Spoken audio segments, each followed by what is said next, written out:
तो चलिए शुरुआत करते हैं आप विल इटर्नल सीजन 2 एपिसोड 48 की। शाओ बच्चन और उसका बीस्ट माउंटेन गेट पे होते हैं। फिर वो वहाँ पर एक फ्लाइंग स्वॉर्ड को सम्मन करते हैं। स्वॉर्ड के सम्मन होने के बाद वो दोनों स्वॉर्ड के ऊपर खड़े होते हैं और जितने भी डिसाइपल माउंटेन गेट पे होते हैं वो सारे उन दोनों के लिए चीयर कर रहे होते हैं। उन सबको देखकर शाओ वजन अपने बीच से बोल रहा होता है कि हमारे सेट की सारी जिम्मेदारी हम दोनों के कंधों पर है। तभी वहां पर पेट्रियक पहुंच जाते हैं और वो सीक्रेट रियलम के लिए रवाना होने जा रहे होते हैं। कुछ ही देर बाद वहां पर एक पोर्टल ओपन होता है और वो तीनों उस पोर्टल के अंदर चले जाते हैं। पेट्रियक शाओजन से बोल रहे होते हैं कि इस कंपटीशन में जो भी रिसोर्सेज हमें मिलेंगे वो हमारे सेट के फ्यूचर को डिटरमाइन करेंगे। यहाँ तक कि ये नहीं बल्कि उस रियलम में कई सारी मिस्ट्रीज भी हैं। साथ ही में उस रियलम में कई सारे इनहेरिटेंस भी हैं। तुम्हें ध्यान रखना होगा क्योंकि वहाँ पर स्टारी स्काई डाउ पोलरिटी सेक्ट ने अपने 3 सेक्ट से 3 चुने डिसाइपल को भेजा है ताकि वो तुमसे फाइट कर सकें। इधर सीक्रेट रियलम में पहले से ही 2 डिसाइपल की टीम पहुंच गई होती है। उनके साथ में उनके पेट्रियार्क भी आए होते हैं। तो फिर जब फीमेल पेट्रियार्क होती है वो अपने डिसाइपल से बोल रही होती है कि हमारे सेक्ट की होप तुम पे डिपेंडेंट है। तुम जब भी सीक्रेट रियलम में जाओगे तुम्हें किसी पर मर्सी शो नहीं करनी है।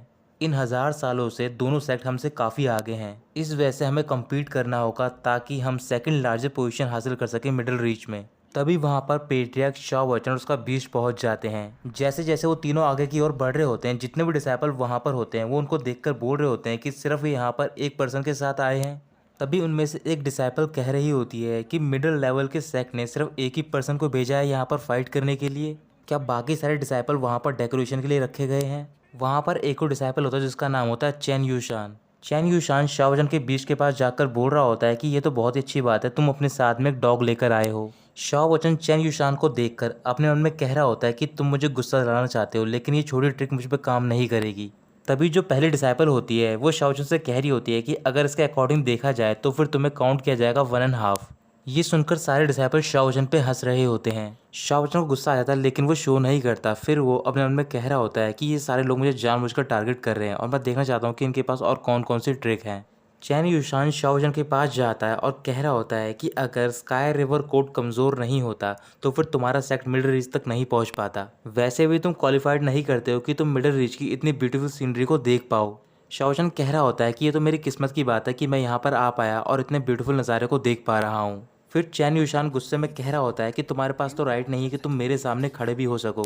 शाओवचन मुस्कुराते हुए पीछे की ओर जाता है और कह रहा होता है कि अगर ऐसी बात है तो फिर मैं तुमसे दूर रहूंगा। ये कहने के बाद शाओवचन कुछ डायलॉग बोलता है जिससे कि चेन यूशान की बेइज्जती हो जाती है और वो सारे डिसाइपल चेन यूशान पे हंसने लग जाते हैं। फिर उसके बाद वहाँ पर जो फर्स्ट डिसाइपल का बैच सिलेक्ट किया गया होता है वो अपने पेट्रियार्क के साथ वहाँ पर पहुँच जाता है। चारों पेट्रियार्क स्टोन के पास जाते हैं और वहाँ पर अपनी पावर से सीक्रेट रियलम के गेट को ओपन करने की कोशिश कर रहे होते हैं।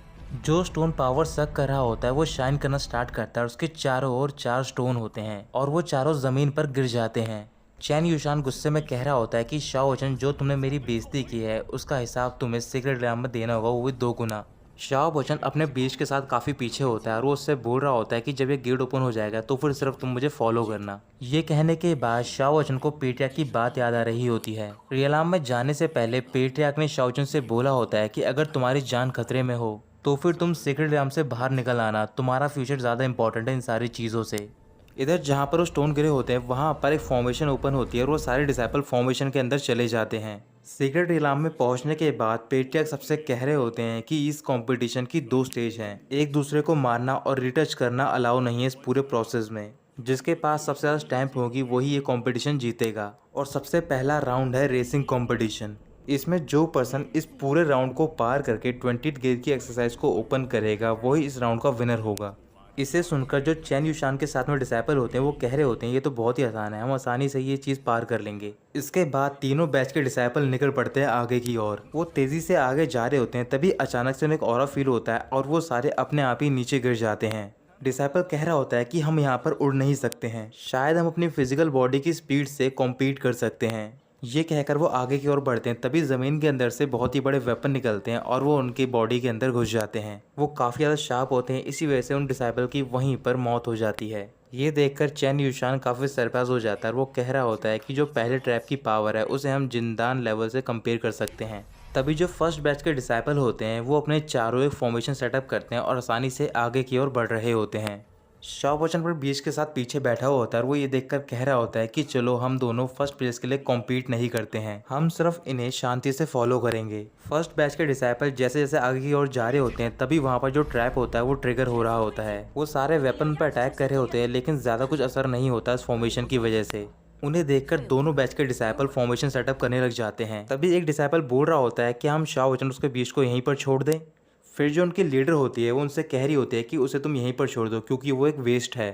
शाओ वचन चिल्लाकर चेन युशान से बोल रहा होता है कि तुम चिंता मत करो, मैंने तुमसे प्रॉमिस किया है कि मैं तुम्हारे करीब नहीं आऊँगा अगर तुम मुझे फोर्स नहीं करोगे तो। तीनों बैच के डिसाइपल फॉर्मेशन के साथ आगे की ओर बढ़ रहे होते हैं।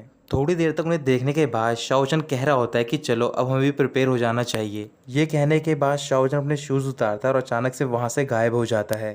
ट्रैप के ट्रिगर होने की वजह से तीनों बैच के डिसाइपल लगातार अटैक हो रहे होते हैं। इस वजह से कुछ डिसाइपल वहाँ पर मारे जाते हैं। चेन युशान का जो बैच होता है उस ट्रैप को पार करके आगे की ओर पहुंच जाता है। उनके बैच का एक डिसाइपल चेन युशान से बोल रहा होता है कि तुम्हें अपने आगे की ओर देखना चाहिए। तो फिर चेन युशान उसकी बात मान जाता है और जैसे ही वो आगे की ओर देखता है तो फिर वहाँ पर शाओ वचन उसे लेटा हुआ दिखाई देता है और जो उसका बीस्ट होता है वो उसे हवा कर रहा होता है एक फैन से। शाओ वचन कह रहा होता है कि ये ट्रैप बहुत ज़्यादा पावरफुल थे, इन्होंने मुझे मार ही दिया था लगभग।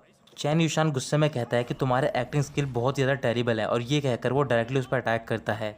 शाओ वचन अटैक से बच जाकर पूछ रहा होता है कि तुम क्या करना चाहते हो। चेन युशान कह रहा होता है कि मैं तुम्हें मारना चाहता हूँ लेकिन मैं तुम्हें नहीं मारूंगा, वो भी डायरेक्टली। ये कहकर वो आसपास की जमीन पर अटैक कर रहा होता है क्योंकि वहाँ पर जो भी ट्रैप होते हैं वो इस वजह से ट्रिगर हो जाते हैं।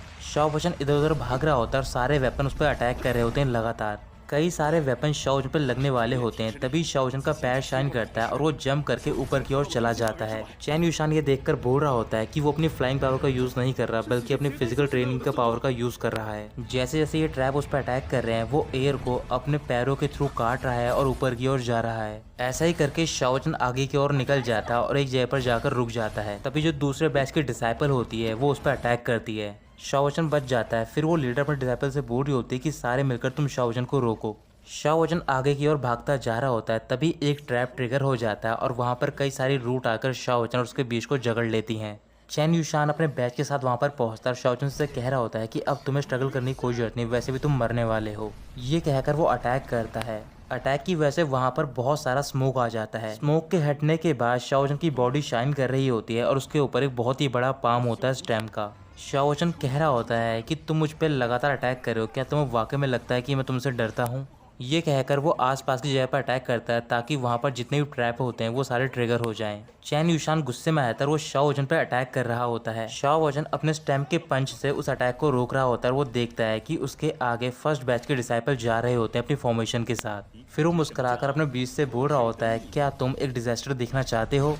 ये कहकर वो अपने स्टैम के पाम को हटाता है और जो अटैक होता है वो शाओ वचन का पीछा कर रहा होता है। शाओ वचन भागते भागते फर्स्ट बैच के पास जाता है और जैसे ही वो अटैक उस पर होने जा रहा होता है तभी वो साइड में हो जाता है। वो अटैक सीधा फर्स्ट बैच पर जाकर लग जाता है। फर्स्ट बैच का लीडर चेन युशान से कह रहा होता है, क्या तुम मरना चाहते हो। चेन युशान डर जाता है और बोल रहा होता है कि पहले तुम मेरी बात सुन लो, इसमें मेरी कोई भी गलती नहीं है। लेकिन फर्स्ट बैच के डिसाइपल बात नहीं सुनते और वो लगातार उन पर अटैक करने लग जाते हैं। कुछ अटैक सेकंड बैच पे भी लग जाते हैं और ऐसे ही वो तीनों बैच आपस में एक दूसरे पर अटैक कर रहे होते हैं। शाओ वचन चुपचाप आगे की ओर जाता है और कह रहा होता है कि अब हमें लीड मिल चुकी है। तभी अचानक से आसमान में एक टोर्नेडो बन जाता है। फिर पेट्रा की आवाज़ आती है और वो कह रहे होते हैं कि सेकंड राउंड स्टार्ट होने वाला है और वो है स्टैम्प वॉर। तो दोस्तों यहीं ख़त्म होता है ये पार्ट।